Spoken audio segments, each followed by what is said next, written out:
साथ संगत जी, प्यार से कहना दान निरंकार जी। विवेक विहार के इस प्रांगण में सभी सत्संग में आए और जैसे ये शब्द सभी को एक भक्तों का संदेश चाहे किसी भी माध्यम से कानों तक पहुंचा, वो बात एक जागने की अवस्था पे आधारित हर एक के कि सिर्फ एक रात की नींद से सुबह उठने का जागना नहीं, इस मनुष्य जन्म में आए हैं जिस उद्देश्य से उसकी प्राप्ति का ये जागना। तो ये जीवन जो अनमोल मिला है, इसको जीते जीते एक इंसान कहीं ना कहीं अपने परम उद्देश्य इस परमात्मा निराकार इसकी प्राप्ति करने से खुद को ये माया में उलझा के रोक लेता है।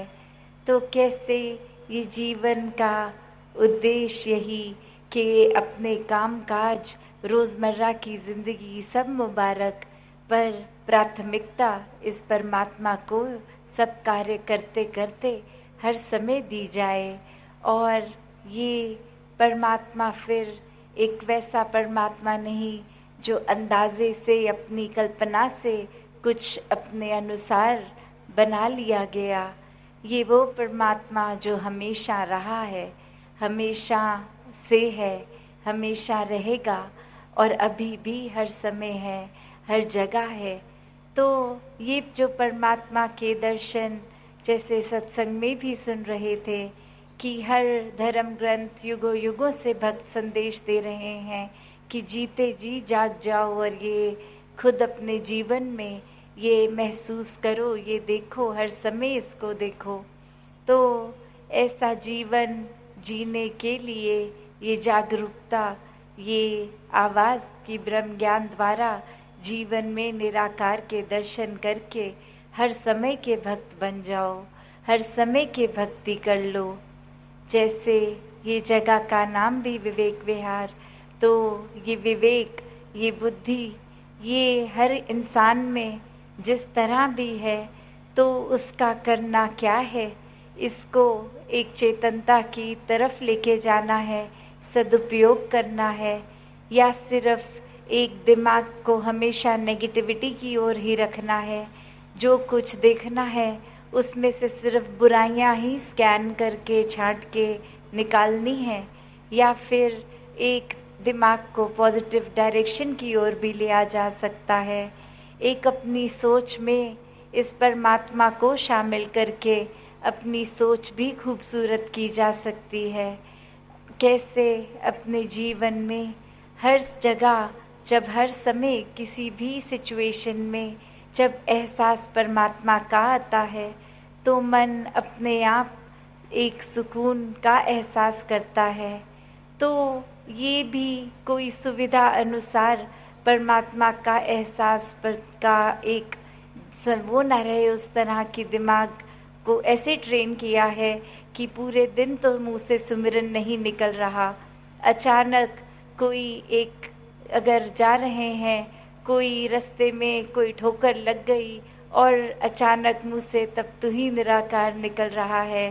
तो ये सिर्फ एक सुविधा के साथ नहीं कि ठोकर लगते लगते बच गई या ठोकर लग गई और ये भाव मन में कि चलो थोड़ी ही चोट है, ज़्यादा नहीं, तो निराकार का एहसास एक ये हृदय, ये दिमाग कर रहा है।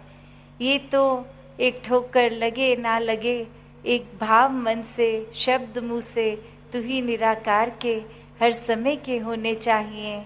ये अवस्था की बात है, सिर्फ शब्दों तक ये सुमिरन को सीमित ना रखें। कैसे हर समय अपने आप को इस परमात्मा निराकार से मिला कर रखें, एक सांस सांस में ये सुमिरन चलता ही रहे। अक्सर दुनिया में जीते जीते सब ये बोल तो देते हैं कि ये जो कुछ हो रहा है ये परमात्मा की एक मंजूरी से हो रहा है, परमात्मा के एक रज़ा में, एक भाणे में हो रहा है। पर वाकई ही क्या हम अपने आप को कभी न कभी कर्ता मानते हैं, या हर समय सचमुच यही कि चाहे अच्छी चीज़ हो रही है या बुरी हो रही है जीवन में, तो वो बुरी भी अच्छी है, क्योंकि परमात्मा ही सब कुछ कर रहा है। तो ऐसे ही एक छोटी सी कहानी दासी आपके आगे रखेगी कि एक समय एक इंसान बहुत ही अपना बगीचा गार्डन खूबसूरती से रखता था, और आसपास वाले सबको वो गुज़रते हुए इतना खूबसूरत रखता था कि सड़क पे कुछ देर रुककर जहाँ से वो व्यू नज़र आता था वहाँ निहारते थे, और कुछ तो उससे परमिशन लेके घर में जाकर वो बगीचे को नज़दीक से, बगीचे के अंदर से भी देख के निहारते थे। और ऐसे ही एक बार घर का दरवाज़ा खुला रह गया और एक जंगली जानवर आकर बगीचे को बुरी तरह से नष्ट कर गया। अब वो व्यक्ति जो घर खुद नहीं था वापस आके नज़ारा देखता है तो वो अब बगीचा सुंदर नहीं, नष्ट हो गया। और ऐसे समय में फिर एक मन को कहता है कि चलो जो किया परमात्मा ने किया, और फिर वो लगा अपने एक बगीचे को वापस निखारने, और कुछ महीनों बाद वापस से वो बगीचा पहले से भी अब ज़्यादा खूबसूरत रूप ले चुका।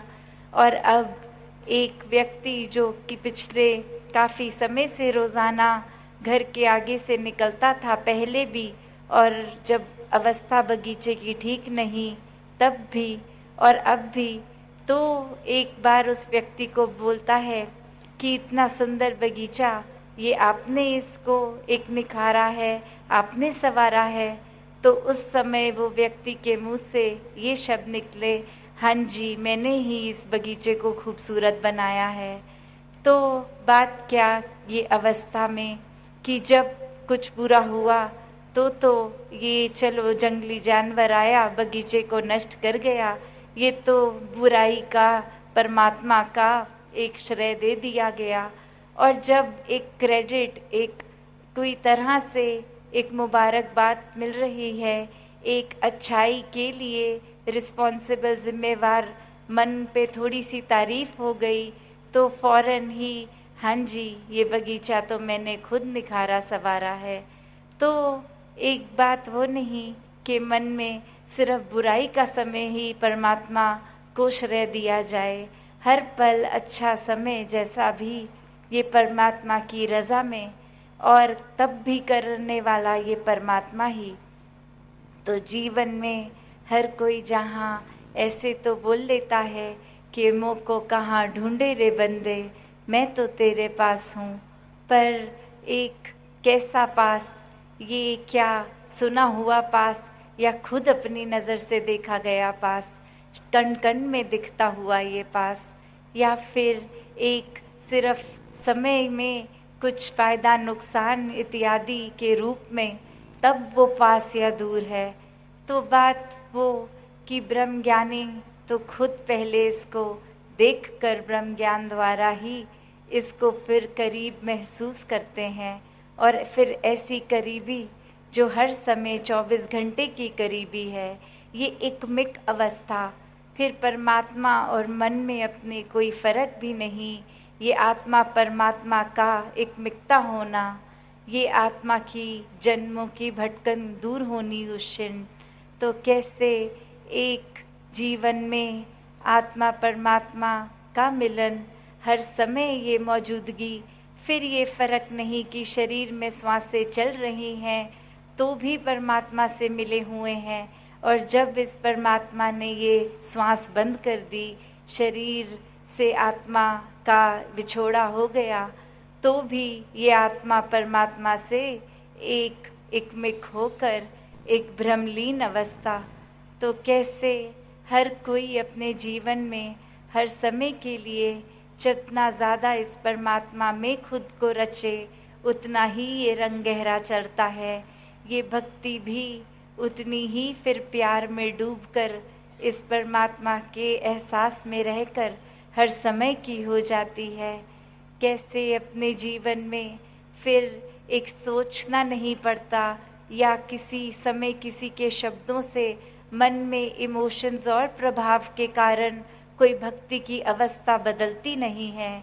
ये तो मन स्थिर और एकदम सहज जीवन जीते जीते परमात्मा के एहसास में एक निराकार को हर समय देखकर मन में बसाकर जीती चली जाने वाली जिंदगी बन जाती है। ये जीवन फिर एक बहुत ही श्रेष्ठ जीवन बन जाता है जब हर समय इस परमात्मा को श्रेय दिया जाता है, हर श्वास में हमारे हर चीज़ों का। और ऐसे में तो फिर कहने वाले ऐसी भी बात बोल जाते हैं अक्सर कि अगर कोई वो एक इंटेंशनली, एक जानबूझकर किसी के साथ गलत भावना मन में रखकर गलत काम कर देते हैं और बोलते हैं कि ये भी तो गलत काम हमसे फिर परमात्मा ने ही कराया होगा, तो बात इसमें क्या कि क्या कभी भी परमात्मा एक नफ़रत का, वैर का, ईर्ष्या का ऐसा रास्ता कभी भी किसी ने सुना है कि बुराई का रास्ता लोगे तो मोक्ष मुक्ति के हकदार होगे, या एक असली मनुष्य तो तभी बनोगे जब अपने मानवीय गुणों को त्याग दोगे और एक वैर ईर्ष्या करोगे, एक बुरे काम करोगे हर किसी के साथ। तो ये तो बात वही कि अपने मन की एक मनोवस्था, एक मनस्थिति कैसी है, उससे अपने सोच को भी तोड़ मरोड़ लिया, उससे फिर अपना पल्ला झाड़ा कि ये सोच हमने ठीक नहीं करनी, अपने कर्म हमने ठीक नहीं करने, और तब एक वो रूप, एक तब परमात्मा के नाम की ये हमारी बुराई भी परमात्मा हमसे करा रहा है।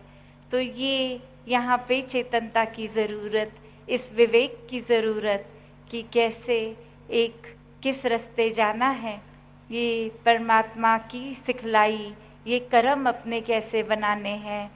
जितना ज़्यादा एहसास इस परमात्मा का हर पल में होगा, उतने ही एक सही डायरेक्शन में हम असली मनुष्य जीने वाला रास्ता अपनाते चले जाएंगे।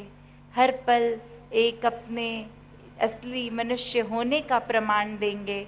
फिर एक ये इंसानियत और रूहानियत दो अलग शब्द नहीं रह जाएंगे। जितना ज़्यादा इस परमात्मा का एहसास, उतना इस इंसानी तन में इंसानियत का हो जाना एक खुद ब खुद ही हो जाएगा। तो दासी और ज़्यादा समय ना लेके सभी से एक यही अरदास कि जितना ज़्यादा हर कोई अपने मन को केंद्रित रखे इस निराकार पे, इस सेवा के लिए मन को हमेशा तैयार रखे। कैसी भी सेवा हो वो ऊंची बड़ी ना मानकर हर समय एक मन इच्छुक हो कि किसी रूप में सेवा मिले। अधिक से अधिक सत्संग की जाए, संतों का संग किया जाए। एक सुमिरन रूप मन से सिर्फ शब्दों का ना हो, एक अवस्था ही सुमिरन की हर समय मन में बनी रहे, और शब्द तो फिर स्वाभाविक रूप में ही वो सुमिरन के बोले जाएंगे। तो इस तरह अपने आप को हर समय परमात्मा पे केंद्रित रखने का फोकस बनाकर हर कोई अपने जीवन को जीता चला जाए। सत संगत जी, धन निरंकार जी।